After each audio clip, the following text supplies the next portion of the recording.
Soles, creo que tienes a tu lado a una persona que por primera vez da el paso en su vida de participar de unas listas electorales.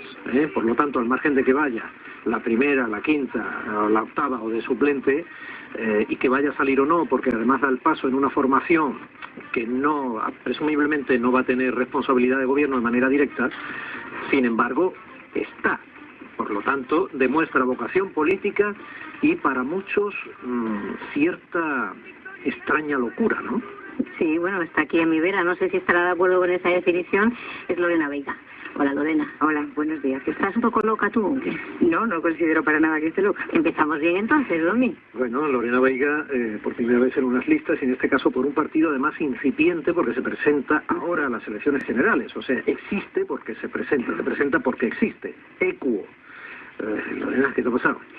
Pues nada, que estaba muy descontenta con todo lo que está pasando y con cómo gestionan los políticos que nos han representado hasta el momento las cosas y la crisis, etcétera. Con que no nos escuchan, con que no nos representan, con que nos muestran solamente unas cartas de la baraja. Yo quiero verlas todas. Tengo capacidad de sobra para jugar por mí misma y no me lo han permitido. Por eso me he metido en política, porque tengo muchas ganas y mucha ilusión por cambiar las cosas y luchar por crear un mundo mejor. Mi querida andaluza, usted es ingeniero agrónomo por la Universidad de Almería, comenzó como ingeniera técnica, pero le supo a poco y se licenció con matrícula de honor. Aparte, estuvo un año con una beca Séneca en la Universidad de Córdoba, entre otras cosas. Sí, así es. ¿Y en qué andas ahora trabajando, aparte de echarle a esto un paso adelante? Pues llevo en paro desde diciembre y me he dedicado este año a sacar un doctorado en Economía Aplicada al Desarrollo Regional. Bueno, me queda por entregar la tesis, los cursos y la tesina, etcétera, ya está. Es que bueno, ocupada he estado, a pesar de estar en paro. Bueno, ¿cómo estás, María? Muy bien. De chica a chica nos vamos de los estudios ahora mismo de la SEN en Sevilla a los de Málaga, porque Marian comete la misma locura. Marian Ortega, que es coordinadora de la agrupación local del Rincón de la Victoria, ese pueblecito costero, de UPyD, Unión Progreso y Democracia. Marian hizo dirección de empresas y se especializó en Madrid en ONGs. Sí, ¿qué te ha pasado a ti? Bueno, pues a mí lo que me ha pasado es que al tener hijos me he dado cuenta que hay que luchar realmente en este país por el derecho de nuestros hijos a tener una educación pública y de máxima calidad. Entonces empecé trabajando desde el mundo asociativo, en la asociación de padres del colegio, y me di cuenta pues que no era suficiente, que realmente pues si los ciudadanos dejamos de interesarnos por la política, pues tenemos políticos que no se interesan por nuestras necesidades. Entonces pues pensé que teníamos que dar este paso y hacer nosotros los ciudadanos la política que queremos y que creemos que es necesaria.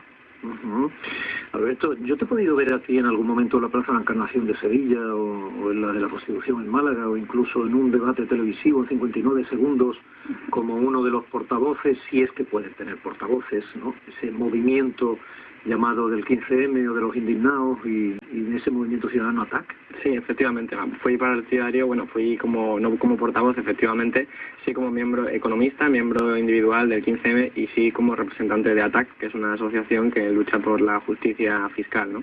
Efectivamente he estado participando en esos movimientos. Pero bueno, y ahora vas en la lista del Congreso por Izquierda Unida en Málaga. Sí, efectivamente, además el primero de ellos, el primero de la lista. Lo que pasa es que, bueno, yo ya era militante de Izquierda Unida, militante de base, simplemente adscrito, pero he participado toda mi vida política en movimientos sociales como ATAC, etcétera, y desde el primer día del 15M, pues como ciudadano también he estado allí. Solo que ha llegado un momento en el que he visto que era necesario implicarse todavía más por la situación crítica que estamos viviendo como sociedad y por lo tanto, pues todos hemos intentado arrimar el hombro y a mí me toca esta responsabilidad junto a otros compañeros que le tocan otro tipo de responsabilidades igualmente importantes.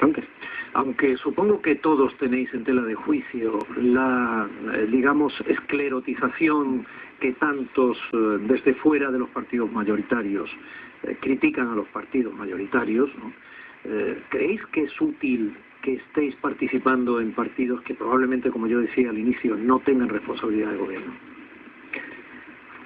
Bueno, claro, interrumpíos, sin problema, aprovechad el tiempo, por favor. Es una buena pregunta, ¿no? Porque en democracia pues debería ser útil siempre que personas que quieran defender unas ideas políticas y no tienen en los partidos que ya existen pues ninguna referencia, ninguna de esas formaciones políticas defiende esos ideales, debería ser útil que esas personas se unieran, formaran un partido político y defendieran esas ideas, esa luz democrática, digamos, ¿no?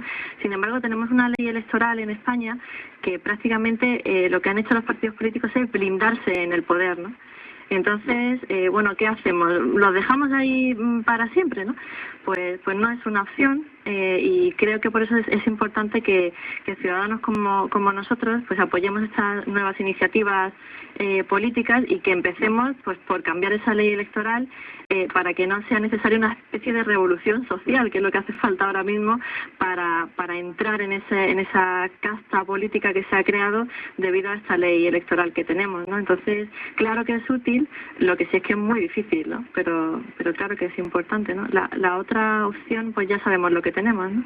Yo estoy totalmente de acuerdo. Yo pienso que el cambio ya se ha iniciado, aunque a lo mejor no lo vemos materializado hasta dentro de 10 años o no sé cuándo, pero desde luego es fundamental que personas como nosotros estén en política y luchen por cambiar las cosas, aboguen por una pluralidad democrática que no la tenemos actualmente. Necesitamos una oportunidad. Somos jóvenes, estamos muy formados, queremos opinar, tenemos opinión y capacidad para hacerlo y, como digo, yo creo que el cambio ya ha iniciado y esto es el principio. Meter la cabeza, más o menos, podríamos decir, ¿no? Eso es. Este es el principio. Yo creo que, por ejemplo, es verdad que la gente está muy frustrada con el sistema político y el sistema económico. Y se habla mucho de la clase política, pero yo no soy muy partidario de ese concepto. Yo más bien creo que hay políticos de distintas clases. Y hay unos políticos con unos intereses determinados que al final se ve que están gobernando, como han gobernado en este país, pues para un tipo de actores, como las grandes empresas, los bancos, las grandes fortunas, que no son con los que se identifica la gran mayoría de la población. Por lo tanto, nosotros, en mi opinión, por ejemplo, nosotros representamos una candidatura que representa otro tipo de políticos y que no entramos dentro de ese concepto de la clase política y que no nos sentimos aludidos cuando hay una crítica a los políticos en general. Más al contrario, nosotros defendemos a la gran mayoría de la población y nosotros lo que queremos es gobernar para esa gran mayoría, que es precisamente la causa última de la frustración que muestra la gente cuando se manifiesta el 15M o en otras manifestaciones sociales, que es sencillamente señalar a un elemento visible, que son la clase política como tal, los grandes partidos, que han estado gobernando, como se ha visto en la crisis, para otro tipo de actores, pero también hacia el elemento invisible, que es ese elemento invisible que en la manifestación del 15M aparecía reflejado como los banqueros, ¿no? Que también son causa de la frustración, lo que pasa es que es más difícil percibir. Entonces nosotros, yo creo que dar el salto a la política significa también tomar partido en un enfrentamiento que tiene mucho que ver contra la mayoría, un enfrentamiento entre la mayoría y la minoría. De todas formas, y por hacer de abogado del diablo, Alberto, tú participas ahora mismo en estas elecciones en una agrupación política que al menos en algunas partes del territorio nacional ha tocado poder. Sí, y yo no he visto ningún cambio estructural durante ese periodo de cambio de poder de, por ejemplo, Izquierda Unida. No, claro, porque además el poder que ha tocado Izquierda Unida no ha sido en espacios donde se pueden hacer cambios estructurales, porque no estamos hablando del gobierno nacional de unas elecciones generales. Nunca ha tocado poder Izquierda Unida allí. Donde ha tocado poder, en diferentes ayuntamientos, pues sí ha habido cambios notables que han beneficiado a la mayoría, con toda la autocrítica que hay que hacer efectivamente en cualquier formación política por todos los errores cometidos. Pero claro, Izquierda Unida nunca ha tenido margen para tocar cambios estructurales que tengan que ver con el funcionamiento del sistema económico y político. Domi, tú que tienes mucha memoria, corrígeme si me equivoco.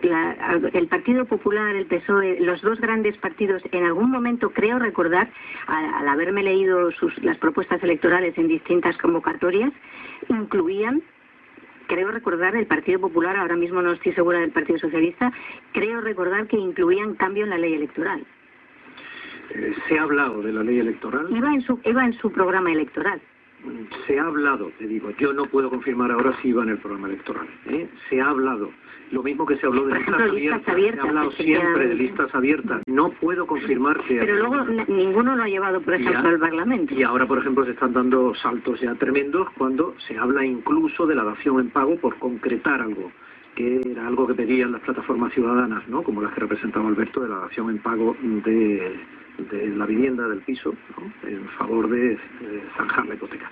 En todo caso, imagínate, te repito, se ha hablado, Sonsoles, no creo yo que haya un compromiso concreto, pero no te lo puedo confirmar. Imagínate Imagínate que ahora viene un político gastado, cansado, no comprado, cansado, de alguno de los dos partidos mayoritarios, por ejemplo, ya que estábamos ahora en esto, y le dice, mira niña, yo no llamo por la tarde a los bancos para que me den más o menos y tal, es que sin los bancos no podemos vivir, es que las estructuras no se pueden cambiar ni así ni asado, y hay que pringarse en esto y hay que dejarse aquí la vida, aunque no se consiga demasiado. ¿Qué le dirías?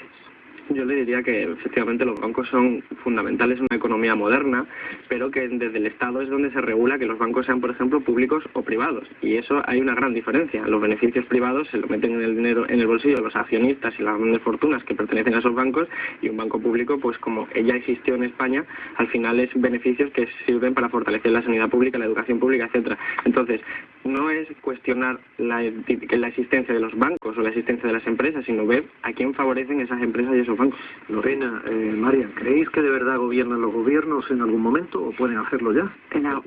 Perdona. Perdón. Sí. En algún momento sí gobiernan los gobiernos, en otros momentos se dejan llevar por los mercados, sin duda, pero a mí esa visión catastrofista de no se puede cambiar nada, es que yo no me lo creo. Hay maneras de cambiar las cosas, hay que trabajar mucho para buscar un sistema mejor, no sé cómo se llama, pero tenemos que crearlo entre todos. Sí se pueden cambiar las cosas, sí se pueden hacer mejor, y yo también hago por una banca pública. Sí, yo lo que creo es que no estamos hablando de los problemas reales de ahora mismo, ¿no? España está al borde del precipicio, y no lo dice UPyD, lo que se ve en prensa, incluso el propio gobierno lo dice, por dos cuestiones. Una es por el déficit público que tiene España, por la deuda soberana, como se llama, ¿no? Y la otra es por el sistema financiero español, concretamente, sobre todo, más de la mitad, que era lo que gestionaban las cajas de ahorro. Ese déficit público, sobre todo, es el generado por las comunidades autónomas, y las comunidades autónomas están gobernadas por políticos.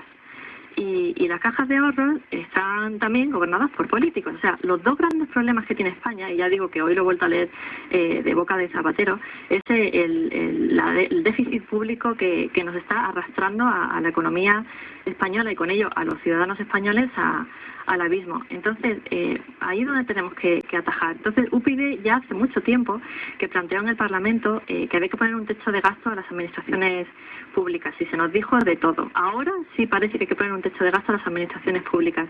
UPyD también ha planteado la despolitización de las cajas de ahorros, porque son entidades financieras, no son entidades políticas. Y esas dos cosas pues son las que hay que empezar a trabajar. Ahora muy rápidamente quiero daros a cada uno aproximadamente 30 segundos. No tenemos más, 30 o 40 segundos. Lorena, ciudadana que con vocación de servicio, es obvio que ha dado el paso a convertirse en política, entre comillas, entiéndeme la intencionalidad. Lorena, en equo. ¿Por qué equo? Pues, bueno, primero aclarar que no me considero una política, sino en un momento puntual de mi vida he decidido meterme en esto, simplemente. ¿Por qué equo? Pues porque me ha convencido. La primera vez que escuché a Juancho hablar sobre este proyecto, intenté informarme. Juancho Juan López Uralde. Sí, Juan López Uralde, perdón. Eso. Me gustó el proyecto, me informé, asistí a una asamblea aquí en Sevilla, y tanto las personas que intervinieron como todo lo que se planteó allí, la estructura del partido, etcétera, me gustó, va conmigo. Y una vez dentro, lo que me he encontrado allí es un capital humano e intelectual increíble, con gente que vive acorde al 100% con lo que piensa. Lorena, gracias, un beso. Un beso. Alberto, ¿por qué Izquierda Unida?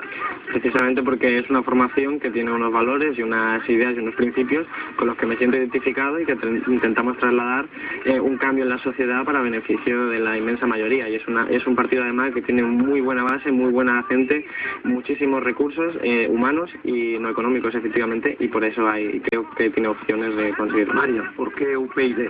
Bueno, pues porque los partidos tradicionales han demostrado que están absolutamente agotados, ya no nos sirven para resolver los problemas de los ciudadanos, y Unión Progreso y Democracia pues tiene como motivo de su fundación la lucha por la educación pública y de calidad, y entre otros puntos que considero fundamentales y que es lo que necesitamos. Sole, dale tú un besito ahí a Lorena, yo lo hago con Alberto y con María. Suerte a todos. Suerte. Muchas gracias. Gracias.